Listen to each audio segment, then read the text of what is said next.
amazing art students. This is Miss Clary. I did a whole video on putting together your radial design.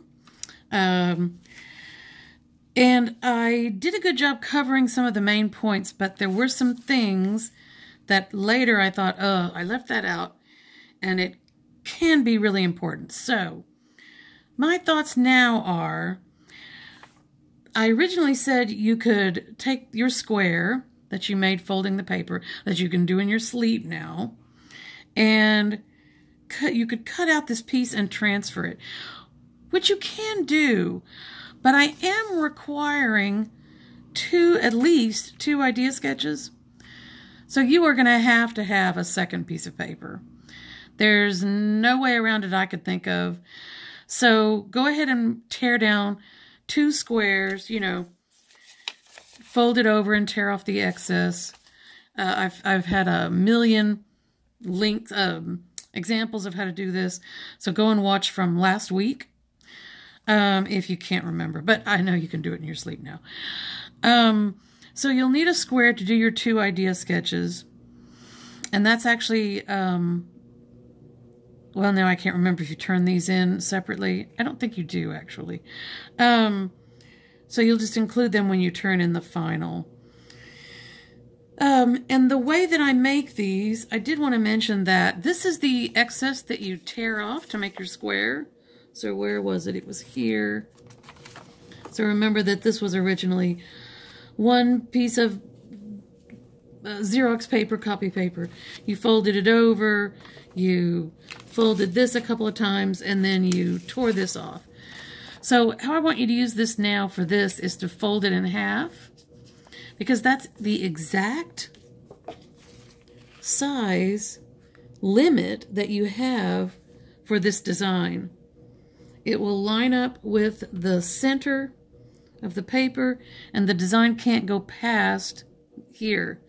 Partly you know that because it can't go past the edge of the paper here. So it can't go past the edge over here either, because that's just the easiest way to make it and make sure that it works. So when you're designing one of these idea sketches, the first thing you have to do is just say, I'm going to experiment with some designs up here that are sort of separate from the designs down here, or vice versa for my example one. Are the lines going to be curly, or are my lines going to be straight? Thinking about what your design might look like. So you get an idea for what your design might look like,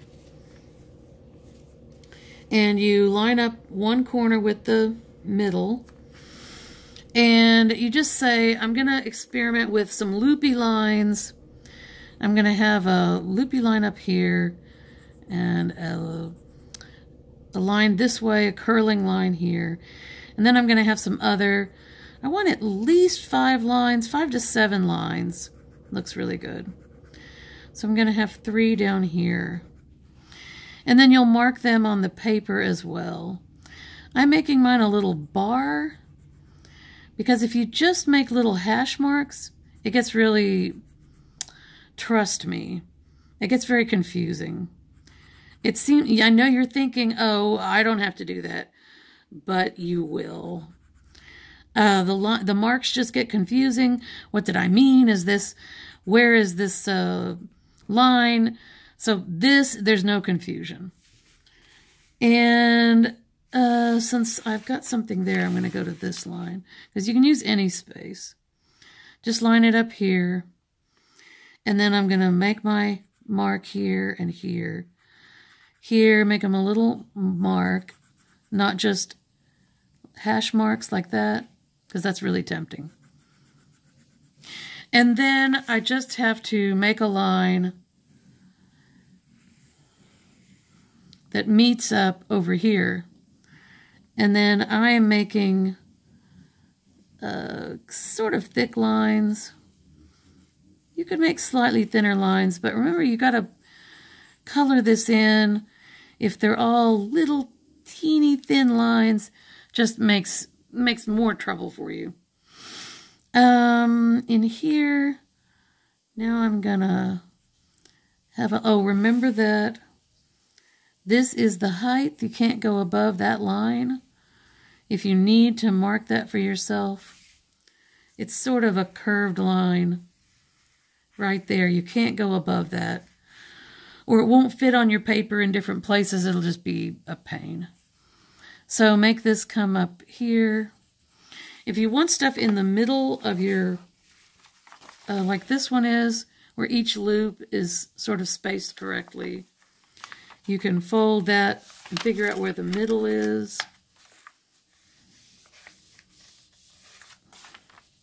And I'm not perfect, so I could fix that if that mattered to me. So, of course, I picked a pencil with no eraser. And this line could come up to here and then go over here. We kind of want them to be the same. Then these lines could either interact up here or they could just be their own lines.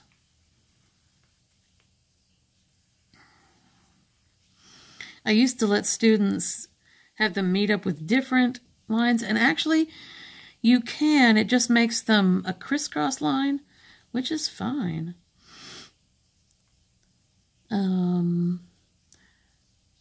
So let's just do something. So there's your idea sketch, okay? This one was made with a ruler, but here's my ruler. I just used it as a straight edge to draw straight lines. I didn't want to mess with finding the ruler, so I just used this as a straight edge. So use this to figure out how much of the design, where it must end. Mark your points so you can mark them on the other side so that it all matches up. If you don't do that, then as you move this thing around, the lines won't match up unless you have used this to mark your lines on each part of the design. So if you've made your choice and this is the one, I'm going to use this one. Also remember that you're going to transfer it. I think I showed you in the other one. I think I did that really carefully. And showed how you have to pencil across the back pretty hard and pretty carefully and pretty extensively. Remember that once you lay it down and start penciling it in, you can't move it because you'll never get it back in the same place. You can't. So you can't move it. In fact, if you do have tape, tape it in place. I'm kind of assuming most of you can't lay your hands on some tape, but if you can, then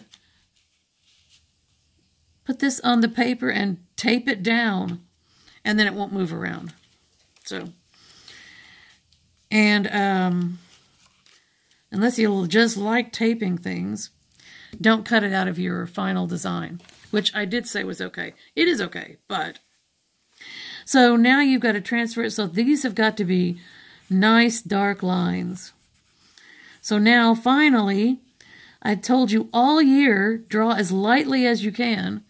Now I'm giving you permission to draw these lines in really, really nice and dark. Because if you don't, I'm doing a really bad job of this. If you don't, they won't have enough graphite from the lead of the pencil to transfer around your design. And you'll be coming to me and saying, I can't see my lines, which is a huge problem. So these lines have got to be really, really full of graphite, which means that you've got to press down and make the lines really nice and dark. So now is not the time to draw really lightly like I've asked you to all year. I ask you to draw lightly, and you draw as darkly as you can. Now I'm asking you to take that pencil in your fist and press down as hard as you can. And put some graphite on here so that this thing will transfer easily all around your design. Oops, don't put a hole in it. And now you can cut it out from here and take a piece of paper that you have folded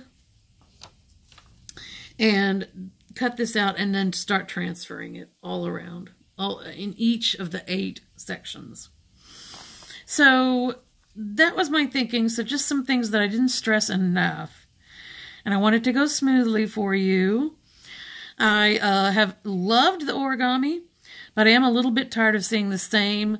It's like, look, I proudly made this, and they're all the same. So I wanted to see what you could come up with a design that you figured out and you have colored in. So finish these in colored pencil or watercolors. Make them cool and beautiful. And I can't wait to see what you come up with. Thanks. Bye.